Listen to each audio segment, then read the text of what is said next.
Shri Sachidananda Sadguru Sainath Maharaj Ki Jai. Chapter 23. Preliminary.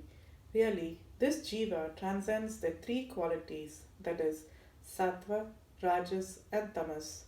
But being deluded by Maya, he forgets his nature, which is existence, knowledge, bliss, and thinks that he is the doer and enjoyer, and thus entangles himself in endless miseries and does not know the way of deliverance. The only way of deliverance is the loving devotion towards the Guru's feet. The great player or actor, Lord Sai, has delighted his bhaktas and transformed them into himself. We regard Sai Baba as an incarnation of God for reasons already stated, but he always said that he was an obedient servant of God. Though an incarnation, he showed the people the way how to behave satisfactorily and carry out the duties of their respective stations in life. He never emulated others in any way, nor asked others to have something done for him. For him who saw the Lord in all movable and immovable things in this world, humility was the most proper thing. None he disregarded or disrespected, for he saw Narayana in all beings. He never said, I am God, but that he was a humble servant, and he always remembered him and always uttered, Allah Malik. God is the sole proprietor or owner. We do not know the various kinds of saints, how they behave, what they do and eat, etc. We only know that, by God's grace, they manifest themselves in this world to liberate the ignorant and bound souls. If there be any store of merits on our account, we get a desire or interest in listening to the stories and leelas of the saints. Otherwise, not. Let us now turn to the main stories of this chapter. Yoga and Onion. Once it so happened that a sadhak of yoga came to Shirdi with Nana Sahib Chandorkar. He had studied all the works on yoga, including the Yoga Sutras of Patanjali, but had no practical experience. He could not concentrate his mind and attain samadhi even for a short time. He thought that if Sai Baba be pleased with him, he will show him the way to attain samadhi for a longer time. With this object in view, he came to Shirdi, and when he went to the masjid, he saw show him the way to attain samadhi for a longer time.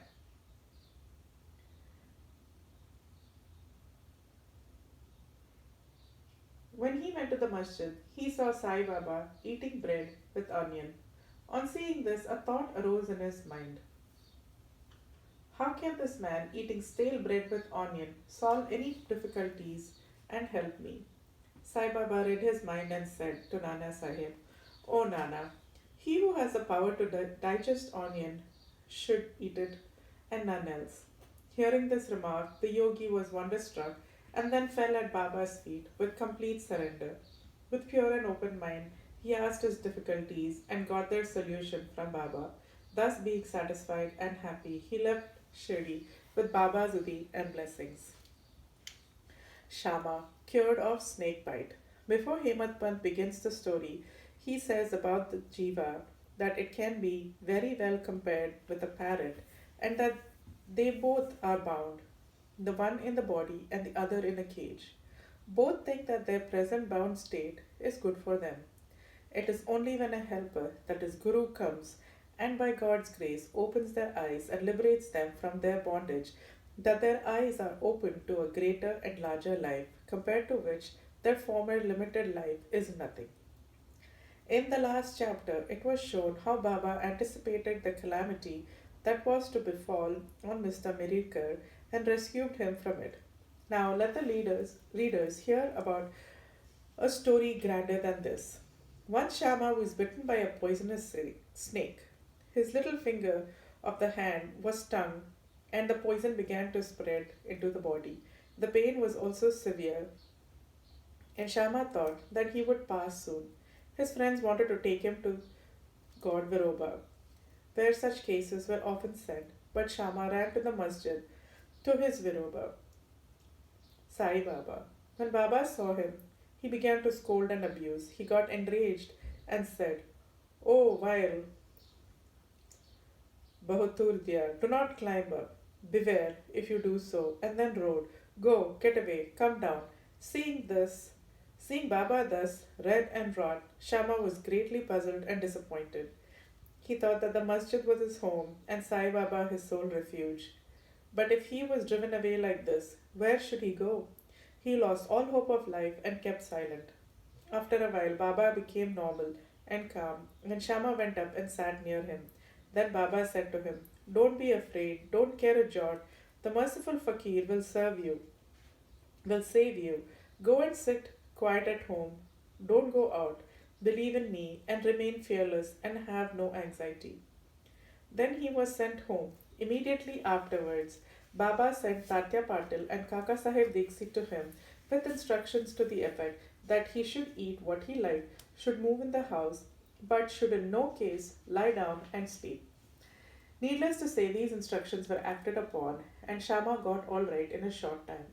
The only thing to be remembered in this connection is the words of Baba, or the five-syllable mantra, that is, "Go, get away, come down," were not addressed to Shama as as it apparently looked, but they were a direct order to the snake and its poison not to go up and circulate through Shama's body. Like others, well versed in Mantra Shastra, he had not to use any incantation, charged rice or water, etc. His words only were most efficacious in saving the life of Shama. Anyone hearing this story and other similar ones will beget firm faith in the feet of Sai Baba, and the only way to cross the ocean of Maya is to remember ever the feet of Baba in the heart. Cholera epidemic. Once cholera was raging virulently in Shirdi. The residents were much frightened and they stopped all communication with the outside world. The panchas of the village assembled together and decided upon two ordinances as a remedy to check and put down the epidemic. They were: no fuel cart should be allowed to come in the village. 2. No goat should be killed there. If anybody disobeyed these ordinances, they were to be fined by the village authorities and panchas. Baba knew that all this were mere superstition, and therefore he cared twopence for the cholera ordinances. While the ordinances were in force, a fuel cart came there and wanted to enter the village. Everybody knew that there was dearth or scarcity of fuel in the village. Still, the people began to drive away the fuel cart. Baba came to know of this. He came to the spot and asked the cartman to take the fuel cart to the masjid. None dared to raise his voice against this action of Baba. He wanted fuel for his duni, and so he purchased it, like an Agnihotri, keeping his sacred fire alive throughout his life. Baba kept his duni ever burning day and night, and for this he always stocked up the fuel. Baba's home, that is the masjid, was free and open to all. It had no lock and key, and some poor people removed some wood from there for their use. Baba did not grumble about this. Baba saw that the whole universe was pervaded by the Almighty, and so he never bore enmity or ill will to anybody. Though perfectly detached, he behaved like an ordinary householder to set an example to the people. Ordeal of Guru Bhakti. Let us now see how the second cholera ordinance fared with Baba. While it was in force, somebody brought a goat to the masjid. It was weak, old, and about to die. At this time, Fakir Pir Muhammad of Malgaon, alias Bade Baba, was near.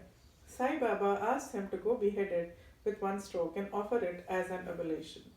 This Bade Baba was much respected by Sai Baba. He always sat on the right stand of Sai Baba. After the chillum was first smoked by him, it was then offered to Baba and others. After the dishes were served at the time of taking meals at noon, Baba respectfully called Bade Baba and made him sit on his left side, and then all partook of food. Baba also paid him daily rupees 50 out of the amount collected as dakshina. Baba accompanied him 100 steps wherever he went away. Such was his position with Baba. But when Baba asked him to behead the goat, he flatly refused, saying, "Why it should be killed for nothing?" Then Baba asked Shama to kill it. He went to Radha Krishna Mai and brought a knife from her and placed it before Baba. Knowing the purpose for which the knife was taken, she recalled it. Then Shama went to bring another knife, but stayed in the Vada and did not return soon. Then came the turn of Kaka Sahib Dixit. He was good gold, no doubt, but had to be tested. Baba asked him to get a knife and kill the goat. He went to Sate's Vada and returned with a knife. He was ready to kill it at Baba's bidding. He was born in a pure Brahmin family and never in his life knew killing. Though quite averse to do any act of violence, still he made himself bold to kill the goat. All the people wondered to see that while Bade Baba, a Mohammedan, was unwilling to kill it, but this pure Brahmin was making preparations to do so. He tightened his dhota with a semicircular motion, raised his hand with the knife, and looked at Baba for the final signal. Baba said, "What are you thinking of? Go on, strike." Then, when the hand was just about to come down, Baba said, "Stop! How cruel you are! Being a Brahmin, you're killing a goat?" Kaka Sahib obeyed, kept the knife down, and said to Baba, "Your nectar like word is law unto us. We do not know any other ordinance. We remember you always. Meditate on your form and obey you day and night. We do not know or consider whether it is right or wrong to kill. We do not want to reason or discuss things, but implicit and prompt compliance with Guru's orders is our duty and dharma." Then Baba said to Kaka Sahib that he would himself do the offering and killing business. It was settled that the goat should be disposed of near a place called Takya, where fakirs used to sit. Then, when the goat was being removed to that place, it fell dead on the way. Hemant Pant closes the chapter with a classification of disciples. He says that there are three kinds: first or best, second or average, third or ordinary.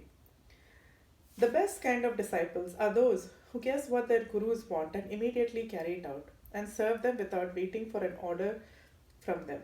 The average disciples are those who carry out the orders of their masters to a letter without any delay.